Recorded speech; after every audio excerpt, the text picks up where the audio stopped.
Good morning and welcome to the second day of the Edinburgh International Culture Summit. I hope you found yesterday as inspiring and informative as I did, and I hope that you all enjoyed the dinner last night at the National Museum for Scotland. We will begin this morning with the second of our short films, Sweetie and Sunshine by Will Anderson. Last December, after several years of negotiation, 2 pandas were flown by private jet to take residence at Edinburgh Zoo for the next 10 years. Now, some people have observed and obsessed about the possibility of a baby panda being born in Scotland. I'm not one of those who have such an obsession. There is a wonderful Scottish word called winching, and it means dating. And I am a great believer that the pandas should be allowed to winch quietly. Can I thank Will Anderson, who joins us in the gallery for today's film.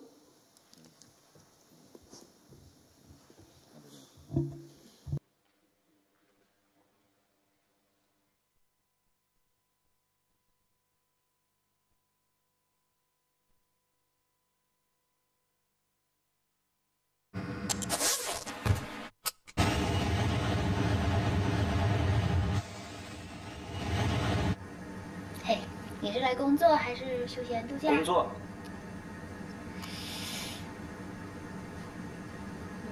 我两样都有，工作和休闲度假。哎，你是想和我搭讪吗？没有，我的意思是，我只是很期待。我们来这里是代表我们的祖国，我认为你应该记住这一点。啊，对不起，我不知道。你现在知道了，所以别再啰嗦了。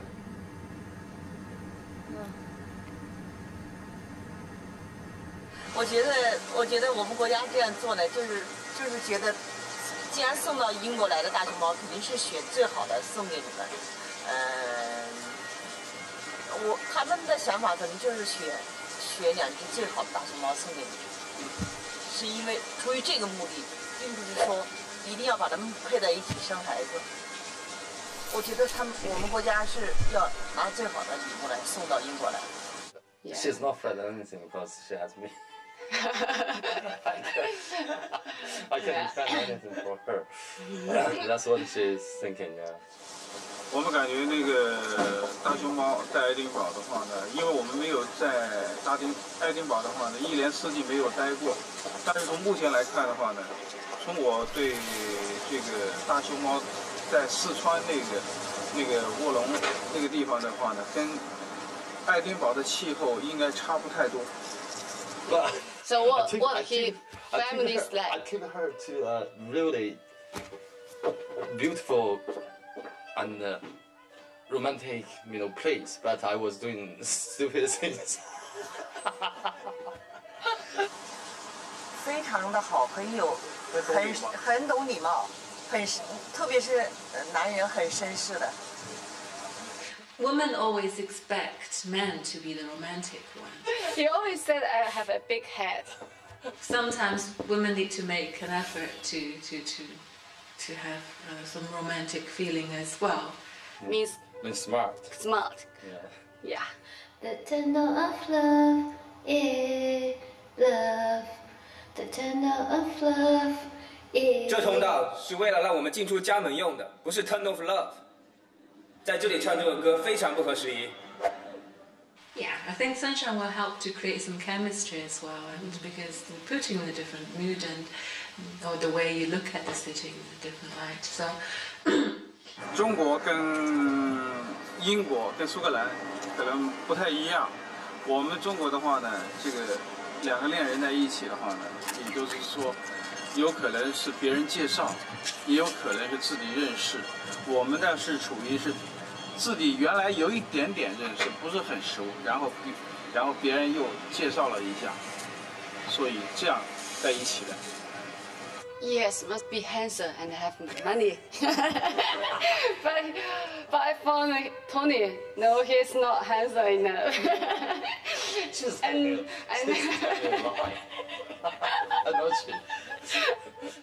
But we love Scotland nevertheless. It's a lovely place. Edinburgh is wonderful. Yeah. Because I want to make you happy, because people say, oh, Tony, you have a really good, beautiful, young wife. You need to change your hair, I think. But they have no choice, you know, they're the only two people in that zoo can speak the same language, I think. So.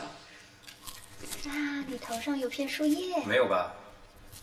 真的有树叶，我帮你拿下来。哪有？不要碰我！不要住手！别再来这套。I think they'll be fine. Maybe next time we hear some news about them will be next year, the mating season. I want to stay here because I have love here. Yeah. So, baby here, family here.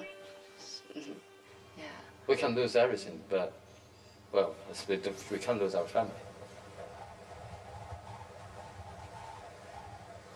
因为他也像人一样的，在时间处久了，他会有感情的。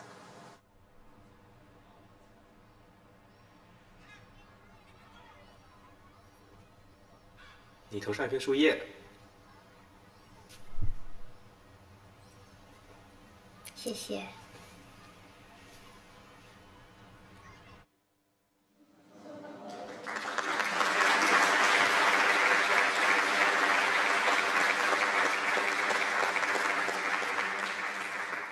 Many thanks again to Will Anderson, and that is what you call winching.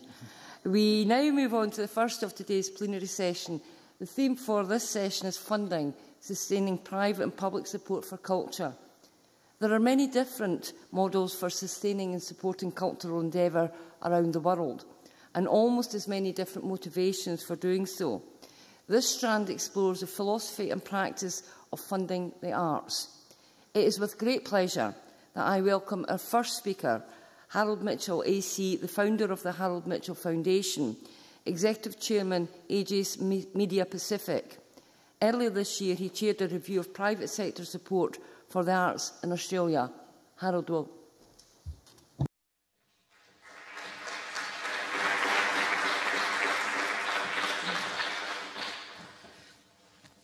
Presiding Officer, good morning to delegates and to guests and one and all. Could I also pay compliments to my fellow Speaker, Excellency Hoda El Kamas Kanu, and to others. Yesterday was an incredible day, and to all of you, I feel honoured to have been here, particularly to hear Madame Vassalou of the EU to talk about culture and diplomacy, but then the searingly honest stories that we heard of individuals, two particular individuals, were just incredible. The stories to bring home what we know to be so clear about life and the world. The story in particular, or both, I might say, of Haris Pesovic, and who would have forgotten the story of the bullets of Sarajevo and what that meant and how the arts was just so important in every way. But then the incredible story of Amir Nizar Zouabi and the steel boots that there were of Ramallo, and only just so recently. And it brought home the reason that we're here. And I was thinking the day came to an end for me in just one way. Culture, it was about culture, madam, and diplomacy, of course. But culture is not about economics. It's not about the arts. As was so clear yesterday to all of us, culture is quite simply about life on earth. We heard those searingly honest stories about exactly that. My story today is a story about cultural diplomacy in Timor-Leste, a story of art, forgiveness, hope, and the difference one individual can make. And we heard those stories yesterday.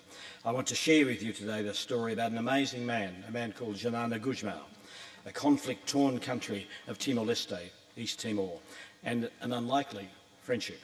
A story about how one piano and 300 recorders, you know them, I know them as tin whistles, and music books gave hope to people living on less than $1 a day. I'm about to tell that story, but just last evening and again this morning, I received from Dili, the capital of Timor-Leste, a tiny country, war-torn country, so terrorised in so many ways, but such a great and wonderful story. A little bit of film from Janana Gujmau, the man I'm going to talk about, the now Prime Minister and then President, first President of East Timor. Here's a man who had to teach himself English in prison, to add to the 3 other languages that he then had. And in English today, he's going to tell you a little bit of a story so that you have a feeling of what Xanana Gusmao and East Timor is all about.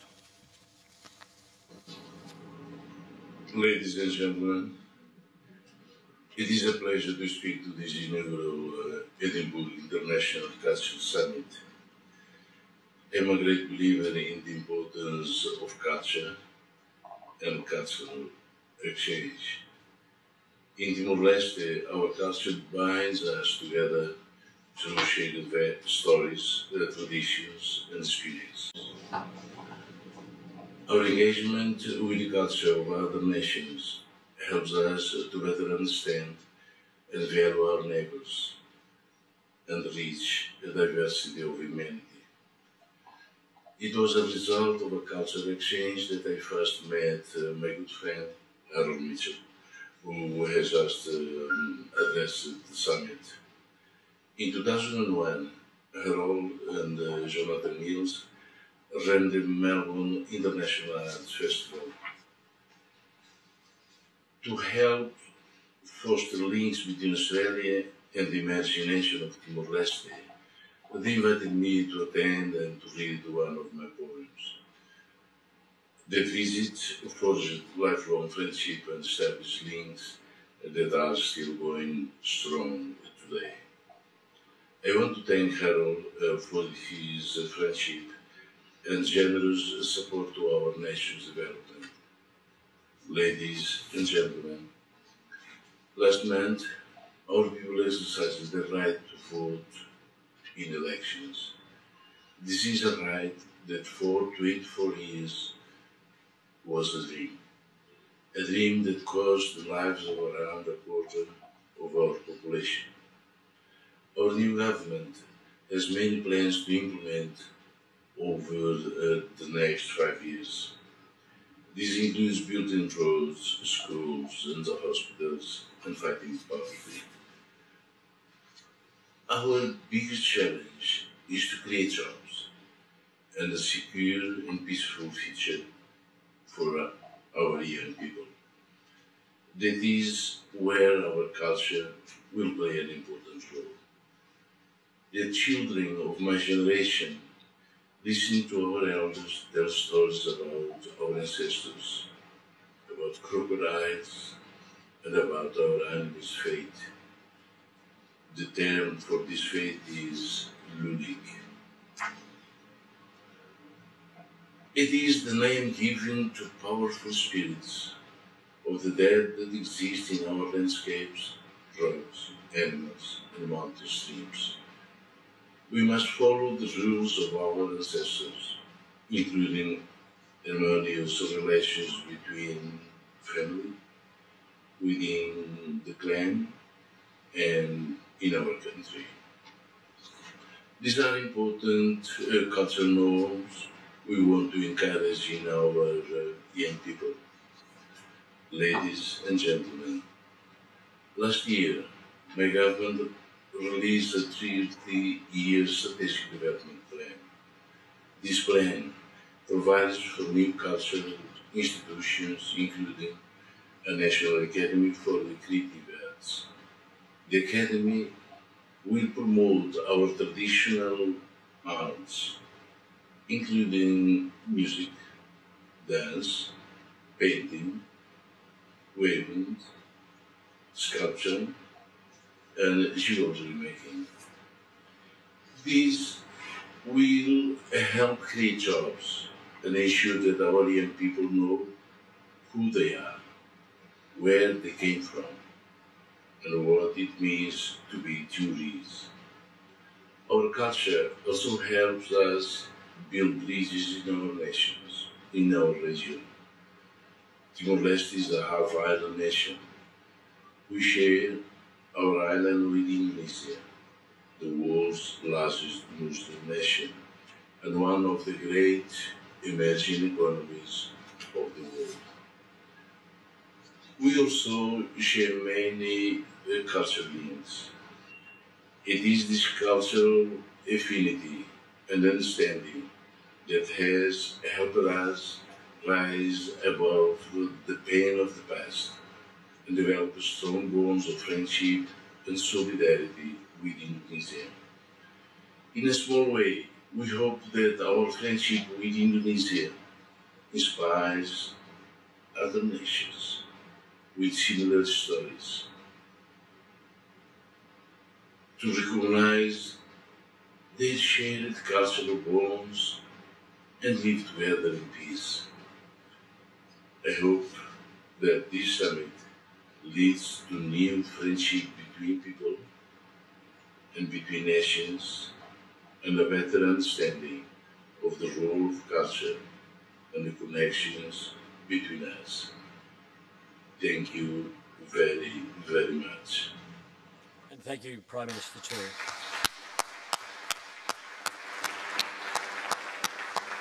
You're exceptional individuals, so let me commence and tell you quickly the story. I will pick out just one word so that it stays as a memory, as Janana said.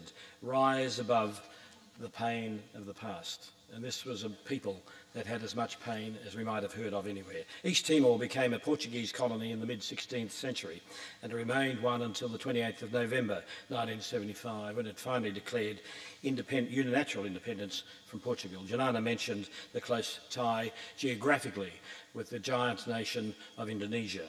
9 days later, in 1975, in December 1975, however, East Timor was invaded and occupied by Indonesian forces, becoming Indonesia's 27th province. The next 2 decades of Indonesian rule saw 200,000 conflict-related deaths out of a people of just 500,000 people. Deaths from hunger, deaths from murder, deaths from disease, and a lot of the country's infrastructure built up over all those centuries destroyed as well. It was a country marred by burned-out towns and villages, blood-stained buildings, one in particular that is still there, that had been the site of massacres, and whole regions almost empty of people who had fled or been forced to leave their homes. Janana had been one left with just 20 minutes' notice to his family that he lost. For all those years, a small but resilient armed resistance movement kept the dream of an independent Timorese alive, supported by an equally resilient diplomatic effort at the UN. Finally, in September 1999, the people of East Timor got the chance to decide their future at the ballot box. Over 78% of the population voted for independence. Following the vote, Indonesian-backed militia ran amok. Thousands of people were killed, and roads, bridges, power stations, hospitals and schools across the country were destroyed. And on the 20th of September 1999, the United Nations International Force for East Timor, led by the Australians, commenced operations to secure peace. 3 years later, East Timor was finally recognised again as an independent nation, but the people of this independent nation were scarred, traumatised from years of hardship. Now you know a little about the country. Let me tell you about one man, the man you just saw, Janana Guzmão, who has played such an important role in liberating his people and giving them so much hope for the future. Janana was born on the 20th of June 1946. He was raised in a rural community with a brother and 5 sisters, not unusual for normal families of 8 children. His father was a school teacher. After leaving high school for financial reasons at the age of 15, interesting, something that I share with Janana, he continued his education at night school while holding down a variety of unskilled jobs. But Janana was also increasingly active in the resistance movement, and he became its leader in 1978. Not long after the Indonesians almost wiped out the resistance forces, he was 32. For the next 17 years, he travelled the country to reunite his people and give the struggle renewed impetus, living the life of a resistance leader, at one time for 1 whole year in a cave in the mountain. His role in the resistance movement led to his capture by Indonesia in 1992. He was sent to prison, incarcerated, and remained there for 7 years. In prison, Janana did all he could to continue for the resistance and his support, while studying Indonesian, Bahasa, English, and law to add to his Portuguese and Tetum, the local language. He also painted and wrote poetry. Incredible, the paintings, I have one. He painted of the sea. How could he see the sea in the prison as he was?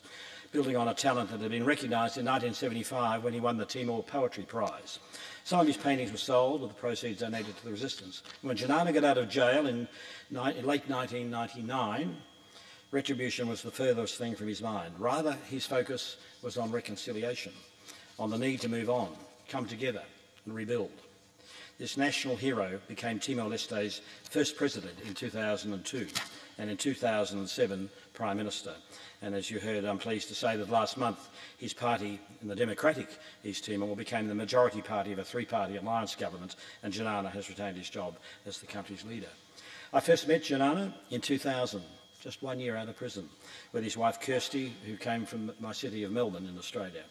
That was at the Melbourne International Arts Festival. Think of that for just one moment. Just a year after his release, as I said, from prison. And I was immediately struck by his compassion and drive.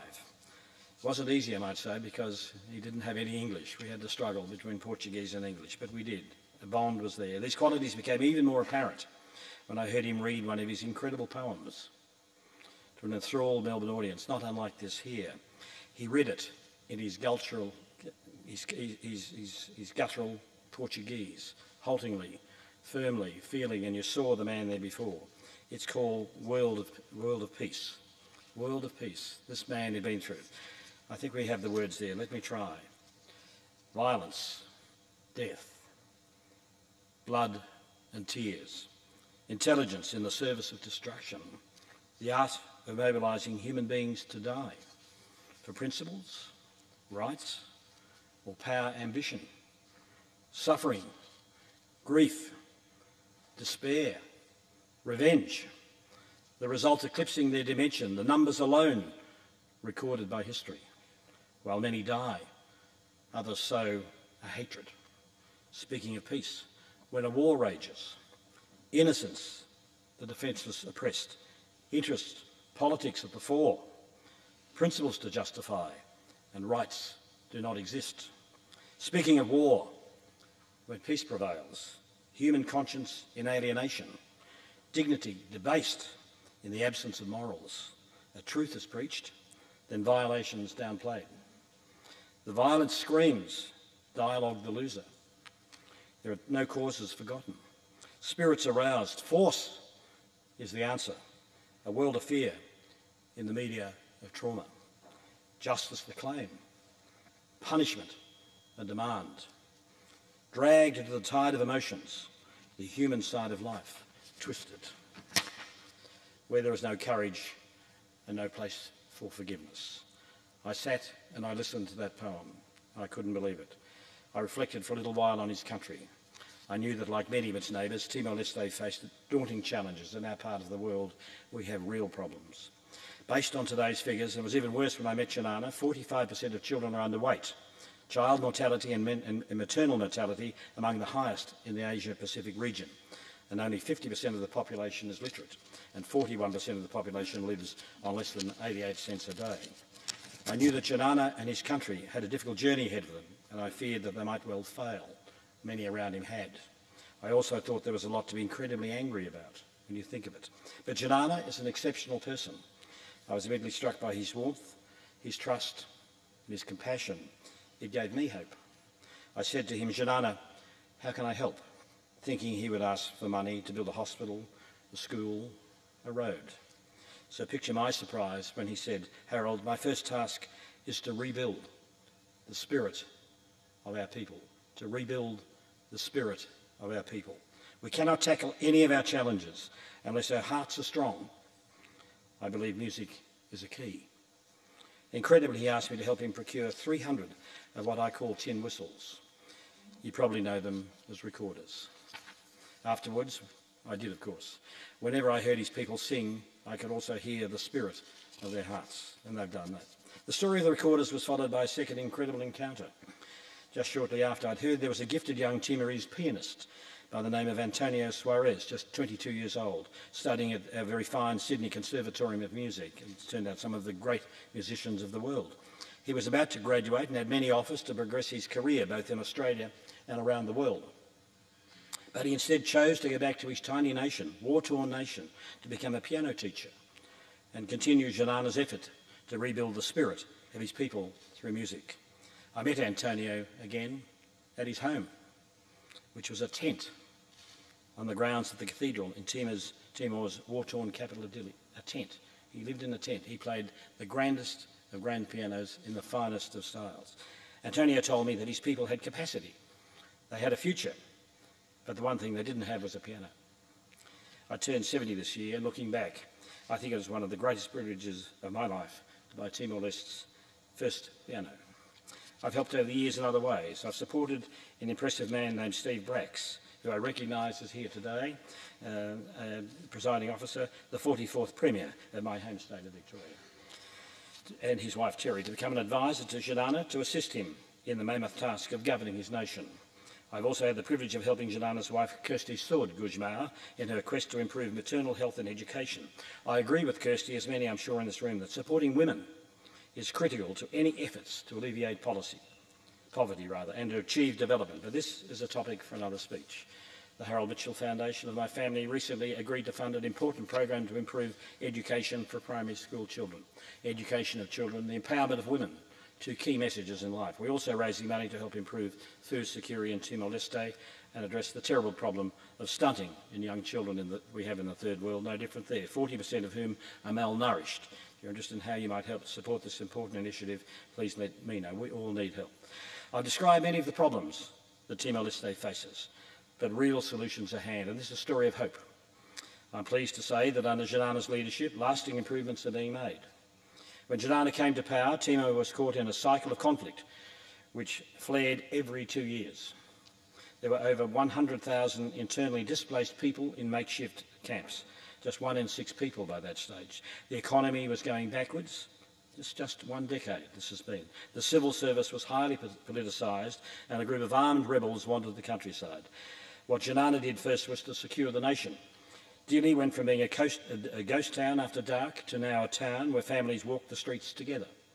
Incredibly, Janana returned all the displaced people back to their communities within 2 years. I saw it happen after the UN said it would take at least 10.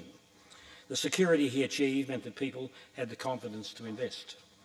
Since 2007, the economy has been growing at double-digit numbers, and Timor is able to direct its oil and gas resources, which it is rich in a way that gives real hope for the future. I've often heard Janana say one thing I've never forgotten. He doesn't want to be a poor people in a rich country. And how often is that the case? A poor people in a rich country. The Petroleum Fund, which is now over $10 billion from where it started with naught, was conservatively invested. Even through the GFC, it was the one successful, and it's now recognised as one of the best performing sovereign wealth funds in the world. The rate of absolute poverty, while still high, has fallen, and the mortality rate for children under 5 has more than halved since independence.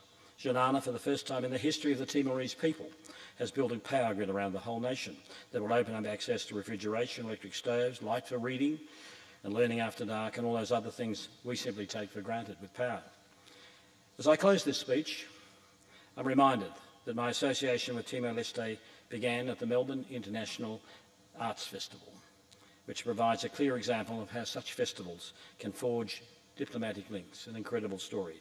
And I'm so grateful to Jonathan Mills, your director, for extending the invitation to Janana, as he in fact was the director of the Melbourne Festival at the time, and the invitation to me to speak here today and to share this incredible story with you. I also think back to the celebration of Timor-Leste's independence, where Janana walked up to the Indonesian President Megawati with a big smile and open arms, you could imagine. But just consider, a man who'd been imprisoned, had lost his family, had lost 1/3 of his nation, had gone back to a war-torn country in every way that it was. He walked up to that country, the leader of that country that had done that so nearly destroyed his whole country. And he put his arms around the leader, that had been his enemy, his dreadful enemy for that time, just so recently. I thought about the spirit of a nation and about the power of hope and forgiveness, rather than the alternative of hatred and war. And I thought about Janana's poem on how far this tiny nation had come, when you think of that poem as he just left jail. And Janana said, there is so much, Harold, we have to do. We cannot burn any energy on anger or hate. We cannot burn any energy on anger or hate. And I admire him for his capacity for forgiveness, which reminds me so much of Nelson Mandela. Both men are models of inner strength, of resilience, of compassion, of forgiveness. They remind us that what does not kill us makes us stronger. What does not kill us makes us stronger. The world needs these types of people, and we need to do all we can to support them. I often reflect that some of the world's richest people have bank accounts larger than the budget of some of the poorest nations. And I think of the wonderful example of Bill Gates. In a world where the rich are getting richer and the poor are getting poorer, and I encourage rich people to give more. I encourage every single person, every one of us, to give according to their means. I'm a true believer that each and every one of us has the power to make the difference, the power to make a difference. This is a story about a man, but it's also a story about mankind. I hope that you're inspired, as I've been, by this inspirational man and the incredible tale of how music helped to heal a nation. And I ask you to reflect on the idea that big organisations such as the United Nations, which of course have a place, are not the only way to change the world.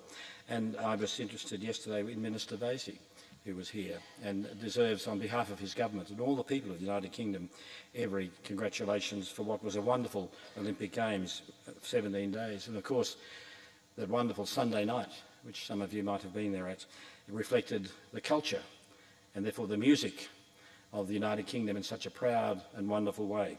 A wonderful Olympic Games of 17 days each 4 years. But culture, as they had, is not every 4 years. It's every minute of every hour of every day. And that is so important. We need more personal connections, people to people, heart to heart, song to song. We need all the world's 7 billion people want to sing every minute. And I've asked our man at the back if we could get that wonderful choir from yesterday, the National Youth Choir and Girls of Scotland, to finish, as I ask each of you, what will you do to make that happen? Presiding Officer, thank you so much.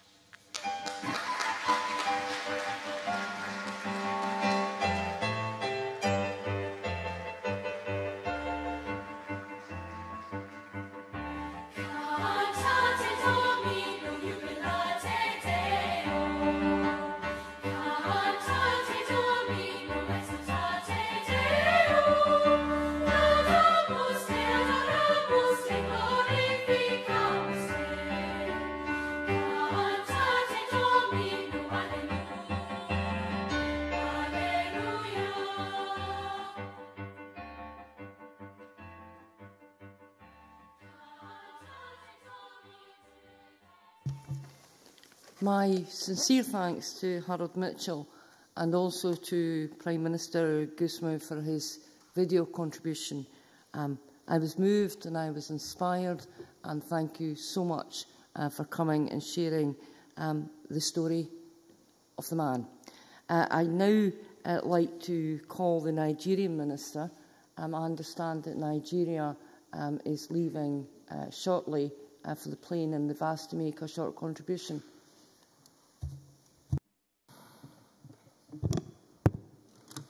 Your Excellency, Madam Chair, distinguished ministers of culture, distinguished stakeholders, partners, affiliate organizations, gentlemen of the press, distinguished ladies, gentlemen, and men. It is with great pleasure that I wish, on behalf of our delegation from Nigeria, to express our warm felicitations with the organizers of this very important event. For us in Nigeria, this is an eye-opener, sharing experiences as we did with the various speakers yesterday.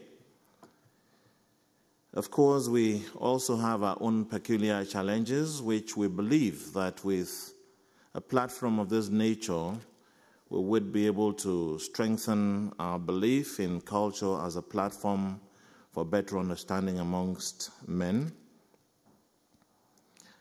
Nigeria, of course, is the biggest African nation on the face of the earth, with 167 million people, 250 languages, 250 ethnic groups, 500 languages. And so you begin to see the challenge of using culture, diversity to promote unity amongst such a diverse group of people.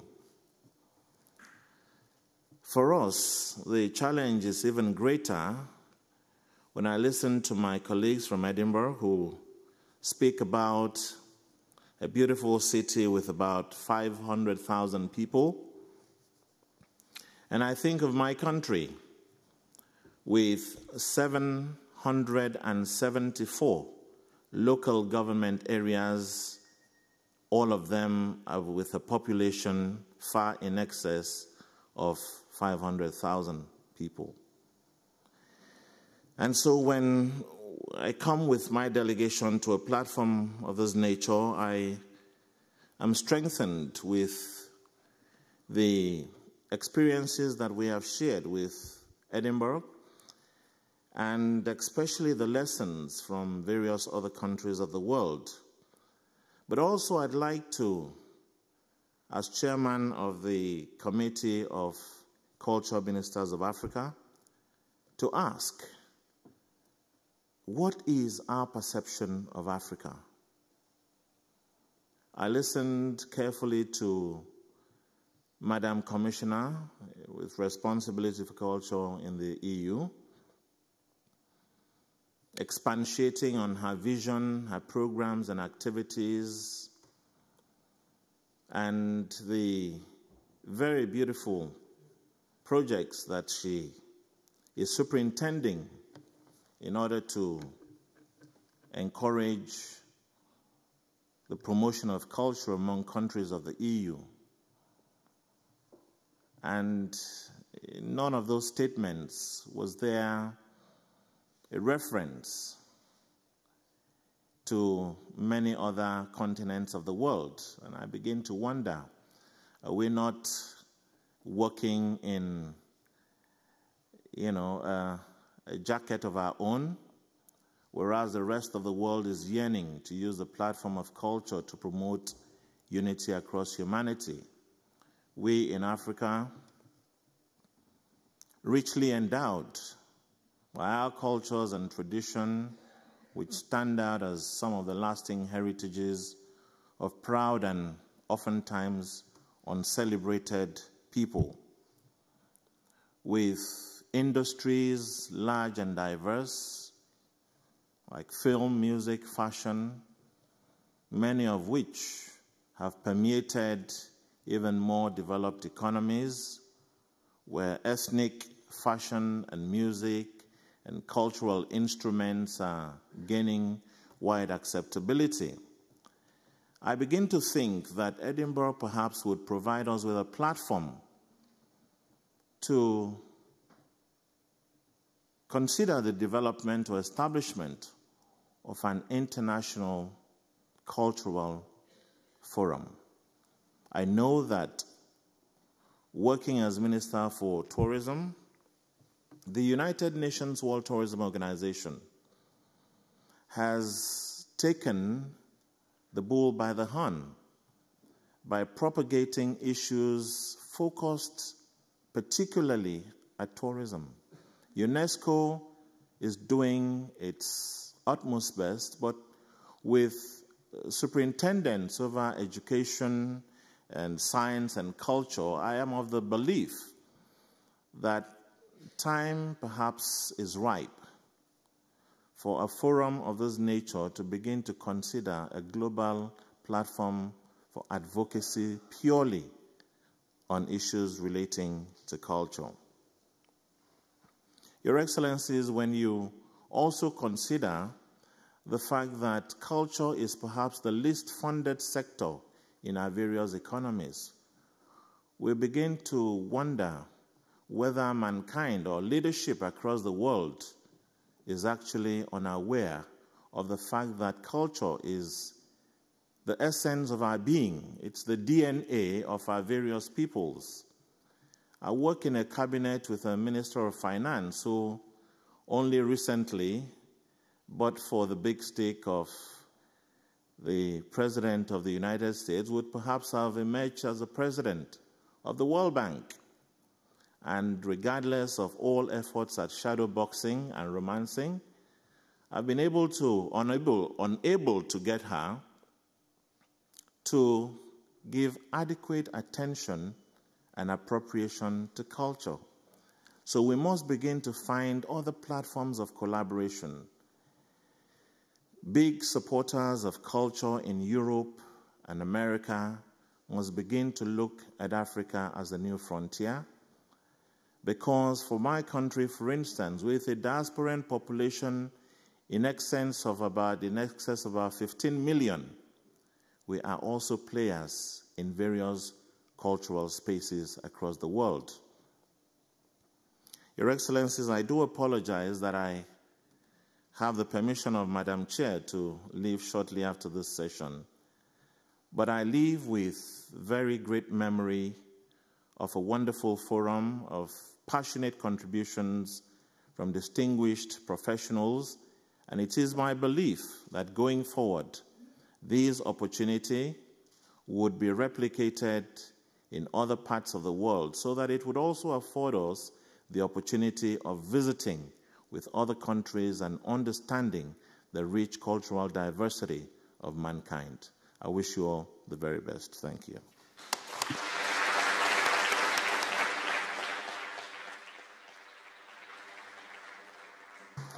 Many thanks indeed, Minister, and I wish you a safe journey home.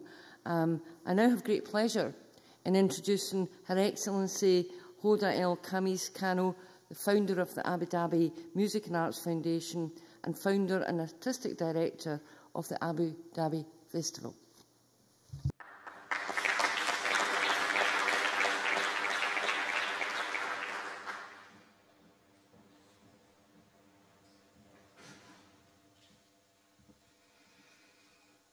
Assalamu alaikum. Your Excellencies, distinguished guests, ladies and gentlemen, good morning. I'm very honored to be at the Scottish Parliament in the presence of so many distinguished people. I would like to take this opportunity to commend the Scottish Parliament, the Scottish Government, the British Council, and the DCMC in joining forces for the Edinburgh International Cultural Summit.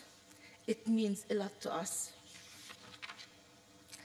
I firmly believe this inaugural edition shall open a new and promising chapter of global cultural dialogue. In fact, yesterday, and I would like to share this with you, in fact, yesterday, a historic occasion took place between ADMAF, the Abu Dhabi Music and Arts Foundation, and the iconic Edinburgh International Festival. This first MOU with the Arab world signed in the presence of the Lord Provost of Edinburgh. It is our sincere wish that both organizations work together to create inspiring and creative ways for this generation and the next to engage and experience the arts across two continents. My dear friend Jonathan, under your direction, the Edinburgh International Festival has expanded its horizons to unimaginable reaches across the world, north, south, east, and west. Because of such innovation, Edinburgh will always be a beacon of cultural enlightenment. And now, to sustaining private and public support for culture. I guess many of us here continue to endure hardship. Hardship in a world gone mad. The economic crisis has affected everyone, from heads of government to our own families, our own home. Nevertheless, we still need to join forces to sustain our efforts in cultural investment. There are a myriad solutions, but allow me to simply share with you my way. The way of a humble woman who fell in love with the world of arts and culture. My journey is driven by passion, care, and the sense of advocacy.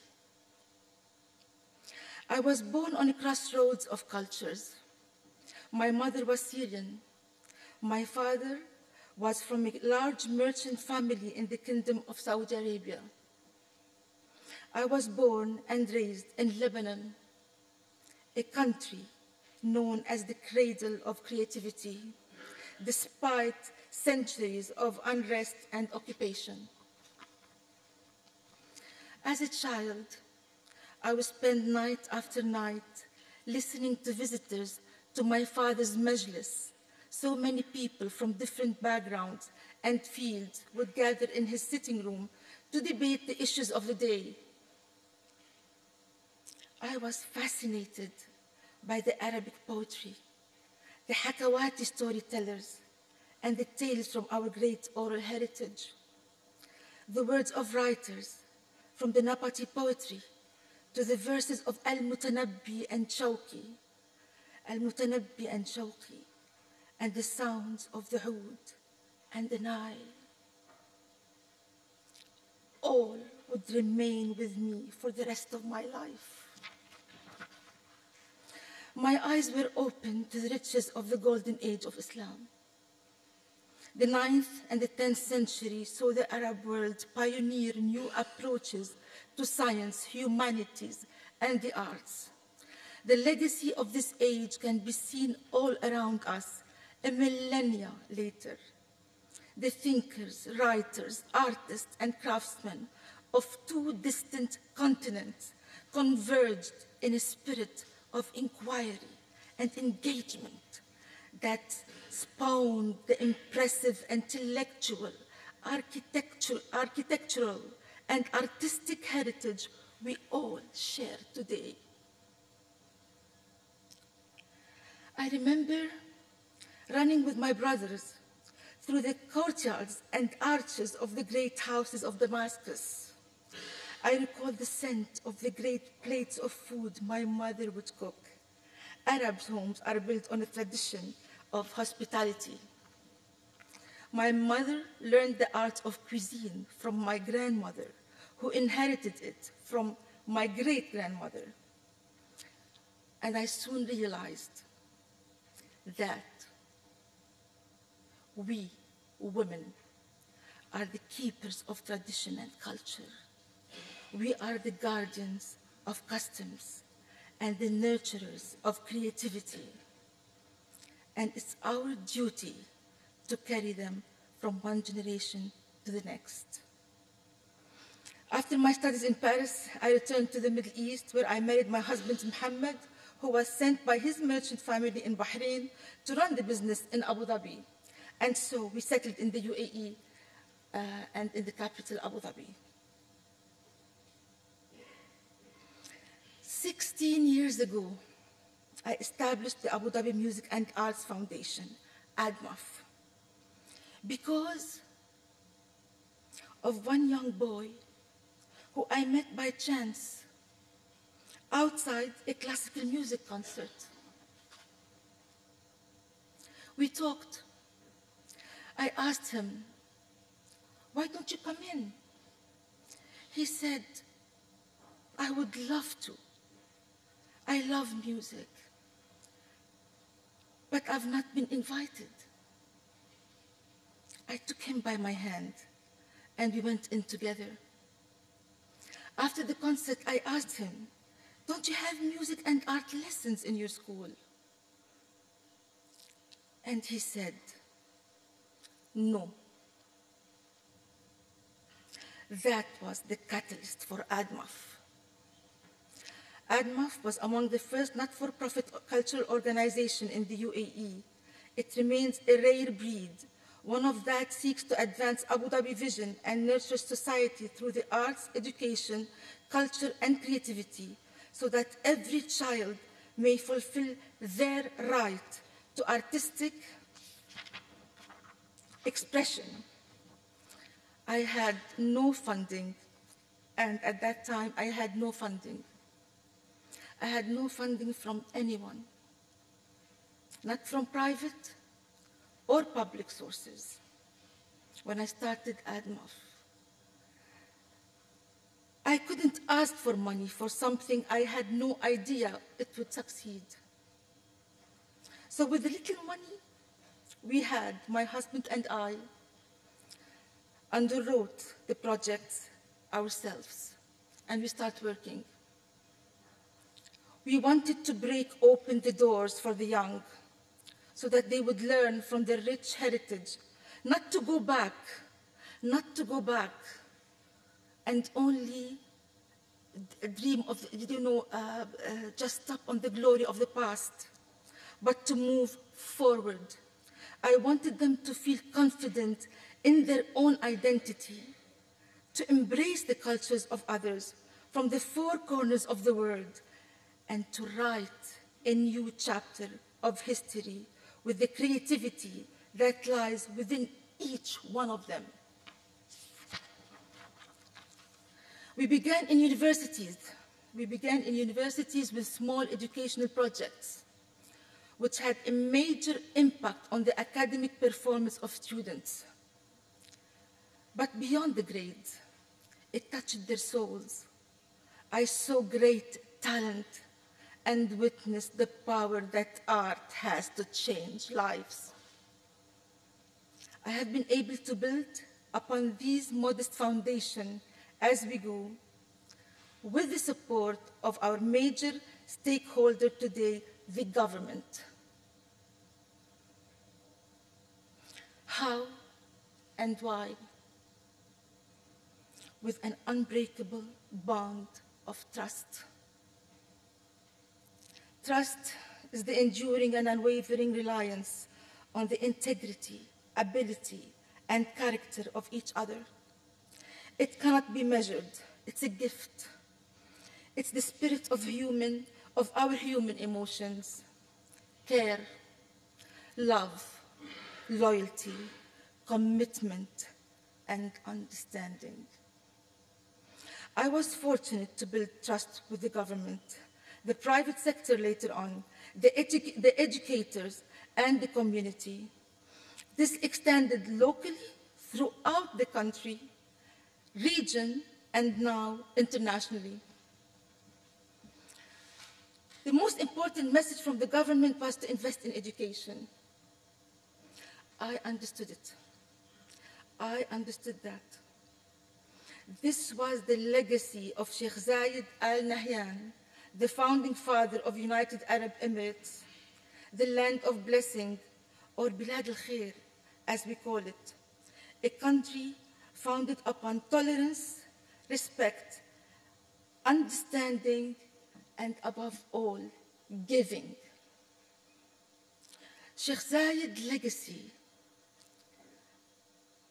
is to invest the wealth of the country in its people.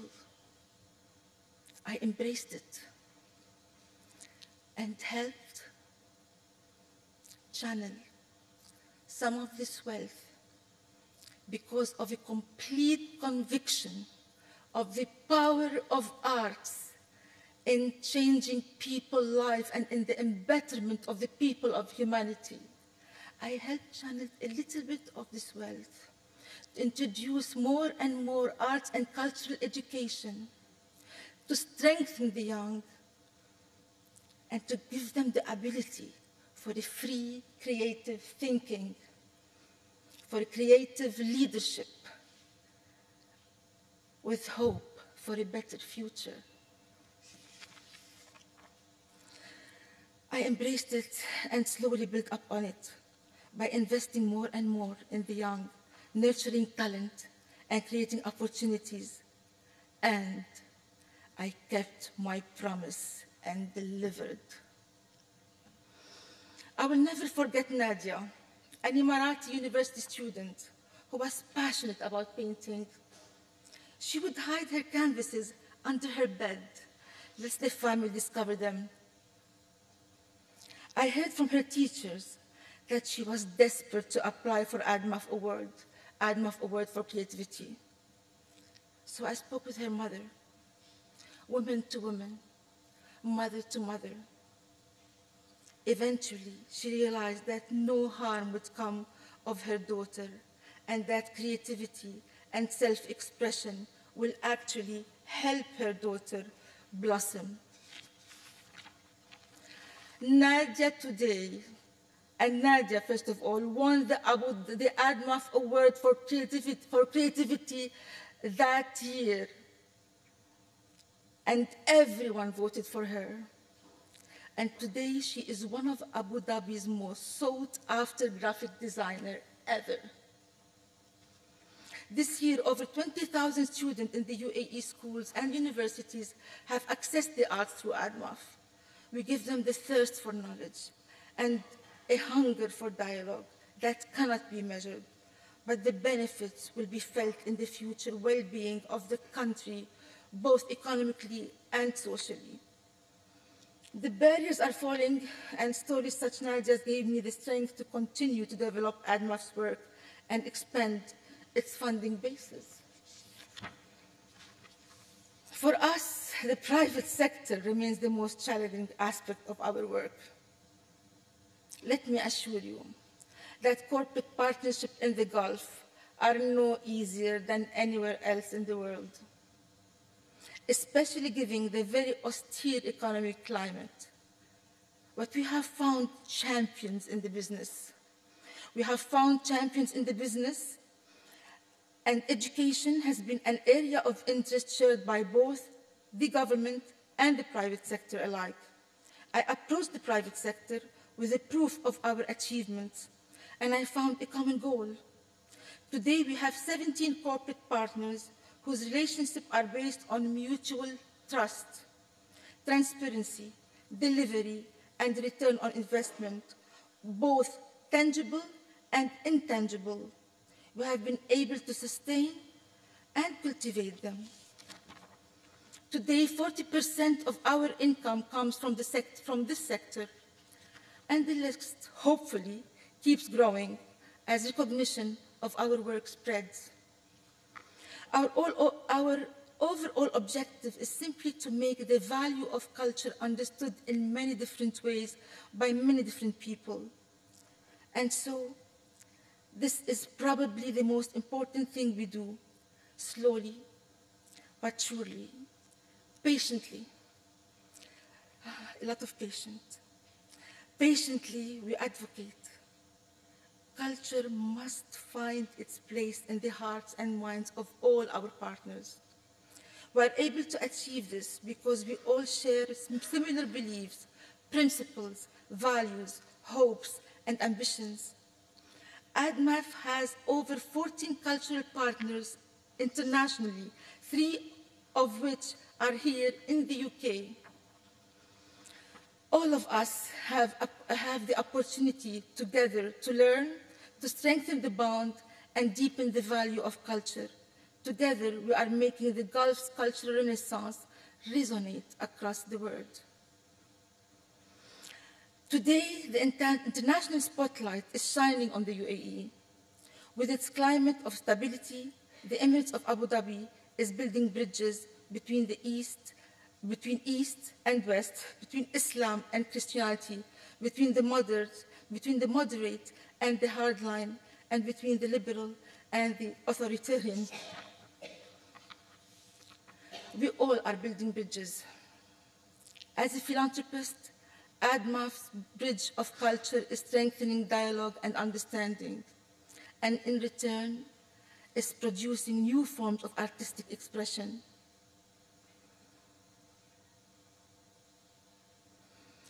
Throughout my journey, the road to private and public support for culture has been full of difficulties and obstacles. The economy will always fluctuate. Society will always change. But on this journey, I have learned to have courage. I've learned to be patient. I've learned to choose my battle and never to give up. I've also learned how to forgive and remain faithful to my mission, remain humble, but hold on to my principles and stand by my belief and what I promised to give no matter what.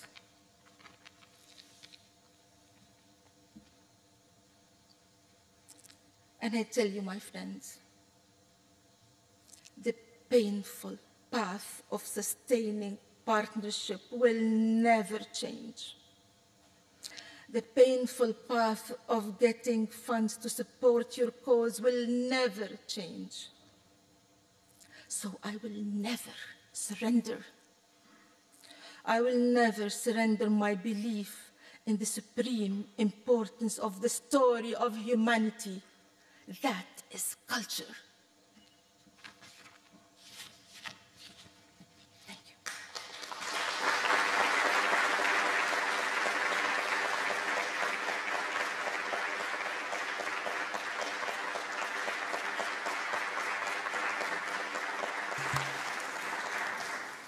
you. Your Excellency, thank you so much for sharing your personal journey and telling us about the important women who shaped you as a person. And thank you too for your desire for a creative future for all of our young people. We now move to an open session. Before we do so, I'd like to ask Ruth Mackenzie, OBE Director of the London 2012 Festival and the Cultural Olympiad, and one of the rapporteurs for the funding theme, to join me on the podium to assist with the discussion. If you would like to make a contribution to the debate, could I ask that you press your request to speak button on your console, and having done so, can you leave the button on and don't put it back off again, because I think that was the problem we had yesterday. Could I also please beg you to try to keep the contributions as short as possible, to allow as many people to take part in this session as we can. I see... Who's got? I'm waiting for you to press buttons. Or just put your hand up.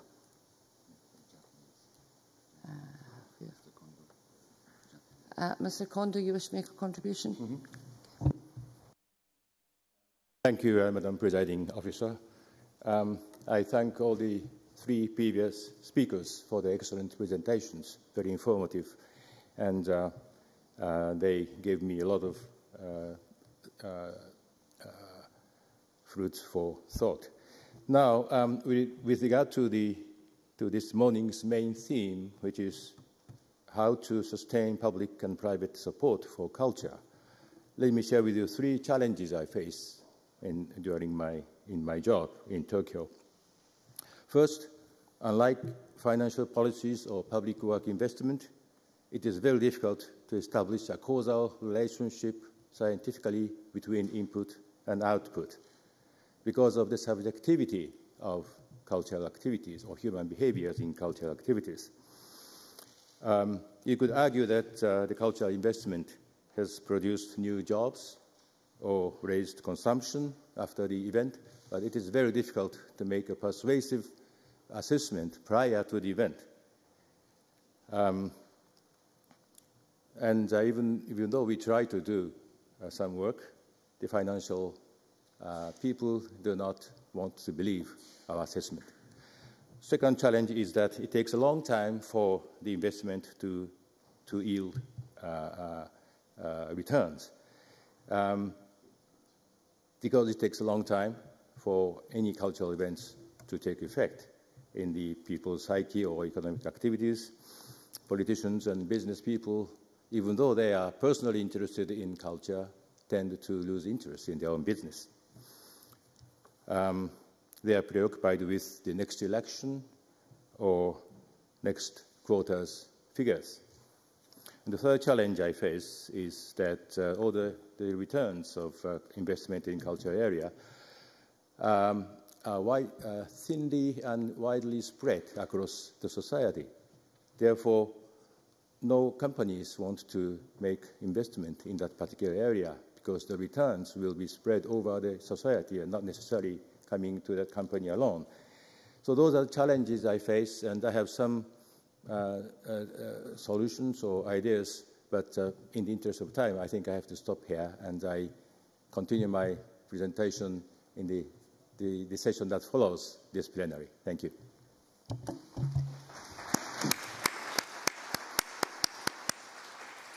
Many thanks indeed. Can I now call Mr. Khalil, the Secretary of State for Culture, Rio de Janeiro, and he is, of course, Secretary of State for Culture in the city that will host the next Olympic Games. But I think I just pressed by mistake. It was not my... But anyway, thank you very much for this summit. And I was, since yesterday, very touched by all the speakers. And it's an honor to be here with all my friends also, because Ruth is going to speak now. It's a pleasure to listen. No, you are not going to speak now? Later, I'm listening to you. Okay, thank you very much.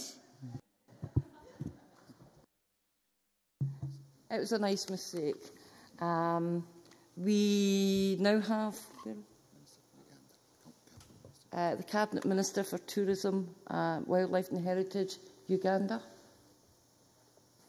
Thank you very much, Presiding Officer. Thank you very much, the speakers. Your remarks were very passionate, very inspiring, and really appreciate it.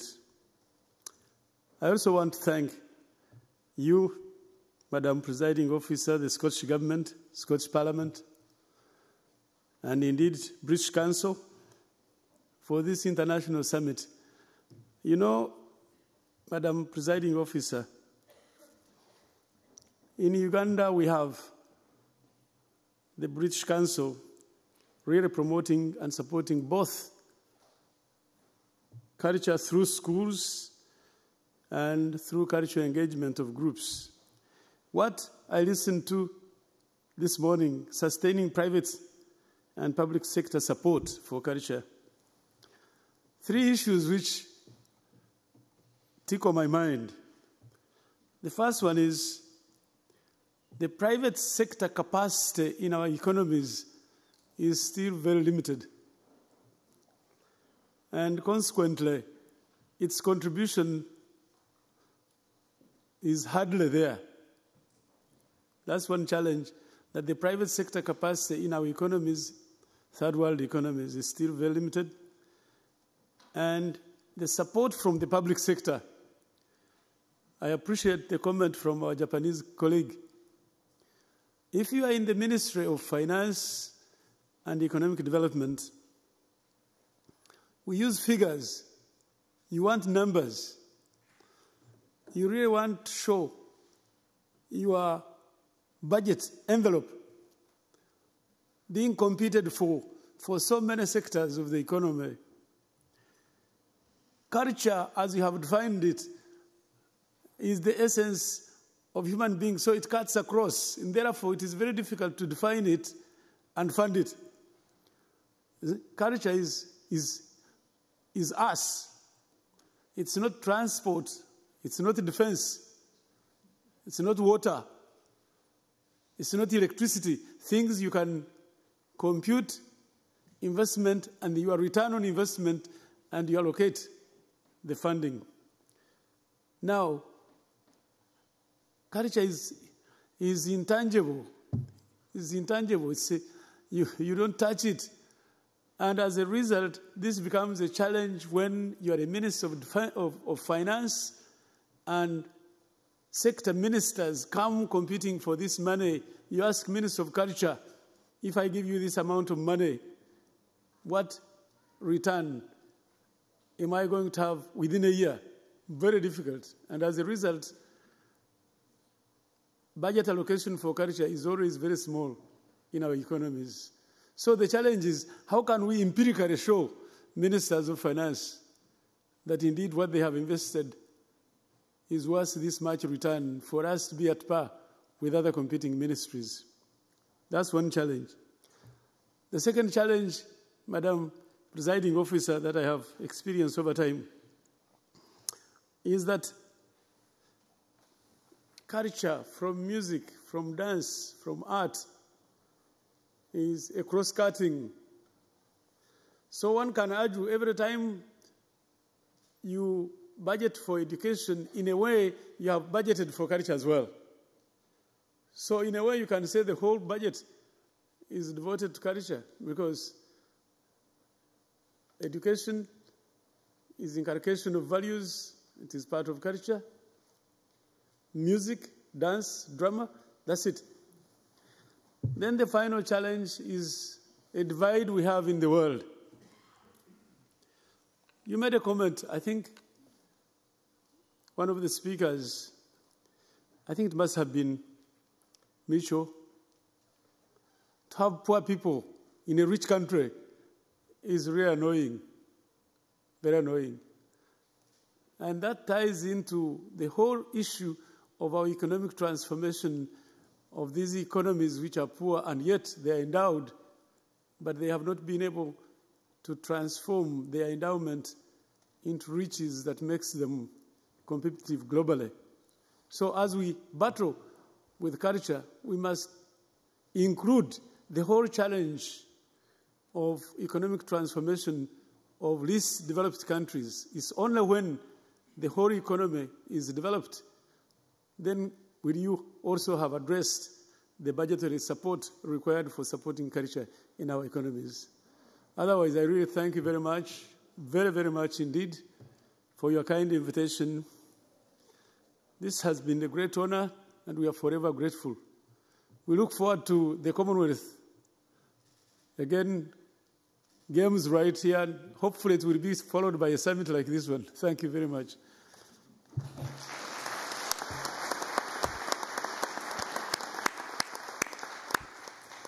Many thanks indeed. Can I now call Ms. Piper, the Minister of State of the Federal Foreign Office in Germany? Thank you, Madam President, dear colleagues from all over the world. I'm happy to be here, and thank to the host for the excellent conditions and atmosphere during the summit here in Edinburgh. It's great, really. Thank you very much. And I would like to thank to the Commissioner, Mrs. Androulla Vassiliou, for her engagement in the European Union. I think we can do a lot together for culture all over the world. And by the way, the Foreign Ministry in Germany invests about 25% of its budget only in culture, education, and science all over the world. We have a lot of projects all over the world. I think it's really good to say that foreign policy is not only policy for security of the people, it's especially a policy for better conditions, for peace. And that's why we want to build bridges between the people all over the world and to learn from their culture. Ladies and gentlemen, I missed a little bit that we talked yesterday and today about one thing. We talked a lot about investments in culture, about budgets, but we didn't talk about freedom. And I think freedom is a very actual challenge what concerns culture. And freedom is our most important value. Freedom for culture and art. It's very actual in all political discussions. And maybe I remember of our huge exhibition in China, in Beijing. This exhibition is called Art of the Age of Enlightenment. We invest 10 million euro to this huge exhibition.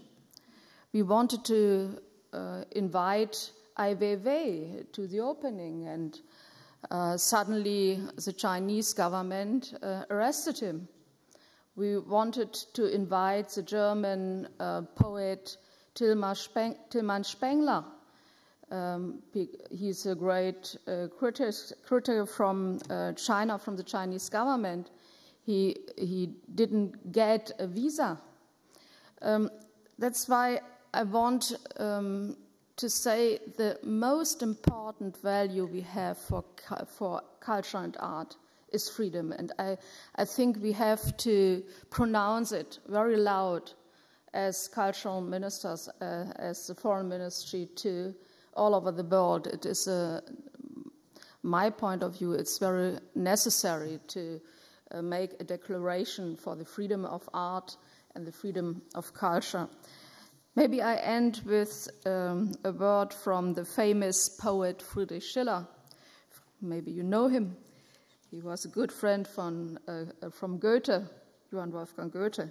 He said, "Art is the most beautiful daughter of freedom." I agree with him. Let's defend the freedom for art. Thank you very much.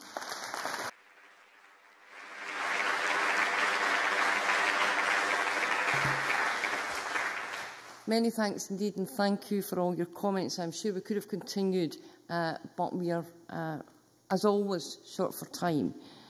So I need to bring this session to a close. Before we move into the Europe policy discussion groups, it would not be a summit if we did not have an official photograph. So we're going to take the official photograph now. Can I just give some advice to delegates? In my experience, I find that if you just do what the photographer tells you at the first time, that we'll get it over and done with quickly. So with that in mind, I'm going to call Andrew Cowan, our photographer, who will direct us all through this.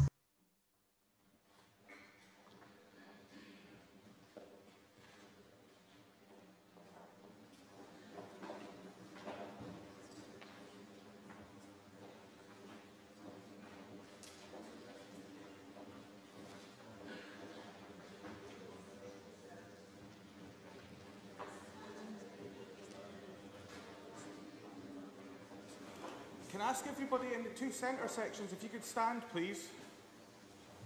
And can I ask the people in these two sections to move in to the spaces in between?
People at the very back, if you could move forward into the spaces instead of standing behind the seats at the very back row.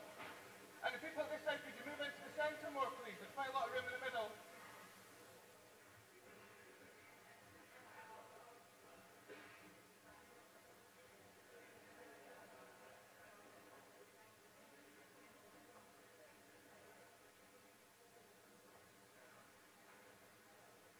Okay. Presiding officer, you're perfect. And then from side to you can move the side to your right. Can everybody in the very front row take a step forward, please? That's perfect.